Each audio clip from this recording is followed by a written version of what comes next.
राज्य एवं जिला स्तर के अधिकारियों और कर्मचारियों के स्थानांतरण के संबंध में एक बहुत ही महत्वपूर्ण आदेश लोक शिक्षण संचालनालय मध्य प्रदेश भोपाल के द्वारा 30 जनवरी 2023 को जारी किया गया, जिसमें अधिकारियों और कर्मचारियों के स्थानांतरण के संबंध में निर्देश दिए गए हैं। जिसमें पहला बिंदु दिया गया कि एजुकेशन पोर्टल पर सालावार स्वीकृत पदों की जानकारी एवं उसके अनुसार संख्या एवं विषय मान से अतिशय शिक्षकों का चिन्हांकन स्थानांतरण नीति की कंडिका 3.2 के अनुसार किया गया है, जिसे एजुकेशन पोर्टल के सरप्लस मैनेजमेंट सिस्टम अंतर्गत देखा जा सकता है। अब पहले पॉइंट में 2 बिंदु दिए गए हैं, जिसमें बताया गया कि जो अतिशय शिक्षक है इनका चिन्हांकन स्थानांतरण नीति की कंडिका 3.2 के अनुसार किया गया है, और जो अतिशय शिक्षक हैं वो एजुकेशन पोर्टल पर अपलोड कर दिए गए हैं, जिन्हें सरप्लस मैनेजमेंट सिस्टम पर देख सकते हैं। तो दोनों ही बिंदु हम देखेंगे। सबसे पहले हम देख लेते हैं कि जो स्थानांतरण नीति की कंडिका 3.2 है इसमें क्या उल्लेख किया गया है। जैसे हम देखें स्थानांतरण नीति की कंडिका 3.2 जो कि अतिशय शिक्षकों का चिन्हांकन एवं स्थानांतरण के संबंध में दिया गया था,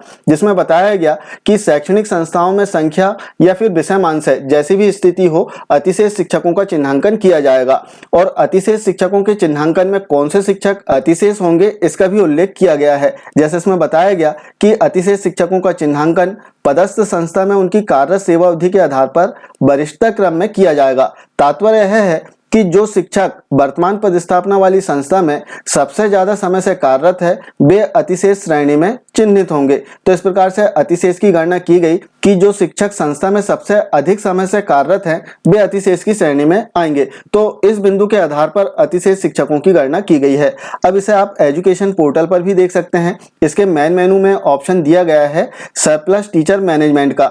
जैसे आप इसे ओपन करेंगे तो एक नया पेज आएगा जहां आपको कुछ ऑप्शन मिलेंगे। इसमें एक ऑप्शन दिखाई देगा सरप्लस स्टेटस का, तो इसे आपको ओपन कर लेना है। जैसे आप ओपन करेंगे तो समस्त जिले इसमें आ जाएंगे। अब आपको जिस जिले की जानकारी चेक करना हो वो जिला आप यहां से सिलेक्ट कर लें। जैसे आप जिला सिलेक्ट करेंगे तो संबंधित जिले में जितने ब्लॉक हैं उन सभी के नाम आ जाएंगे। अब आपको ब्लॉक ओपन करना है, तो जिस ब्लॉक में जानकारी चेक करना हो वो ब्लॉक ओपन कर लें।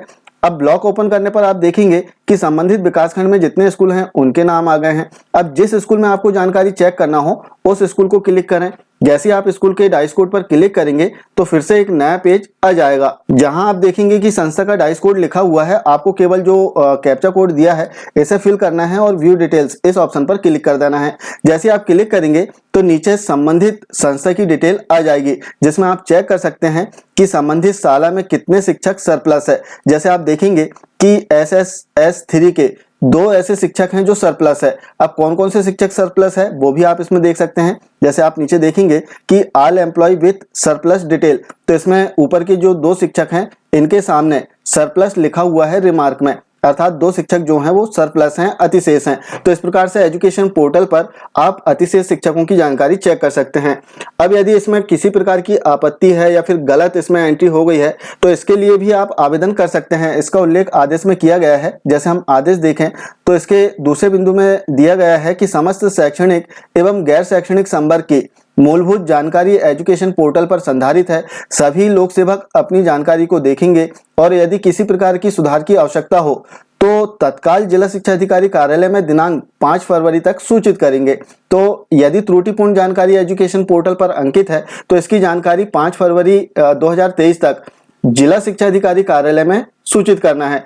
अब इसके पश्चात तीसरा बिंदु इसमें दिया गया है कि जिला शिक्षा अधिकारी कार्यालय में उपरोक्त कार्य हेतु एक सेल का गठन किया जाएगा और प्रतिदिन प्राप्त होने वाले आवेदनों का निराकरण उसी दिन किया जाकर पोर्टल पर अपडेट किया जाएगा। तदुपरांत 100% लोक सेवकों की जानकारी को दिनांक 6 फरवरी 2023 तक लॉक किया जाएगा। अब लॉक होने के बाद किसी भी प्रकार का सुधार किया जाना संभव नहीं होगा। चौथा बिंदु इसमें दिया गया है कि माध्यमिक शिक्षक, उच्च माध्यमिक शिक्षक, उच्च श्रेणी शिक्षक, व्याख्याता की ई सेवा पुस्तिका में विषय की जानकारी में सुधार संचालनालय स्तर से किया जाएगा। विषय त्रुटिपूर्ण होने की स्थिति में पर्याप्त दस्तावेजों जिसमें विषय अंकित हो के साथ जिला शिक्षा अधिकारी द्वारा विशेष वाहक के माध्यम से दिनांक 10 फरवरी 2023 तक संचालनालय में प्रस्ताव भेजा जाएगा। संचालनालय द्वारा सही पाए गए विषय संबंधी प्रकरणों का निराकरण या अपडेट किया जाएगा। तो इस प्रकार से स्थानांतरण के संबंध में 4 बहुत ही महत्वपूर्ण बिंदु इसमें दिए गए हैं, जिसमें सरप्लस जो शिक्षक हैं, जो कर्मचारी हैं, इनकी जानकारी अपडेट की जा चुकी है एजुकेशन पोर्टल पर। अब यदि किसी प्रकार की त्रुटि इसमें है, कर्मचारी को लगता है, तो वे अपना आवेदन जिला शिक्षा अधिकारी कार्यालय में 5 फरवरी तक दे सकते हैं और 6 फरवरी को संबंधित जो जानकारी है वो लॉक कर दी जाएगी। इसके उपरांत जो कर्मचारी हैं या फिर अधिकारी हैं, इनकी जानकारियों में सुधार नहीं हो पाएगा। ये थी राज्य एवं जिला स्तर के अधिकारियों और कर्मचारियों के स्थानांतरण के संबंध में एक महत्वपूर्ण जानकारी। आशा है जानकारी अच्छी लगी होगी। मिलते हैं कुछ इसी प्रकार की जानकारियों के साथ में अगले वीडियो में। तब तक के लिए जय हिंद।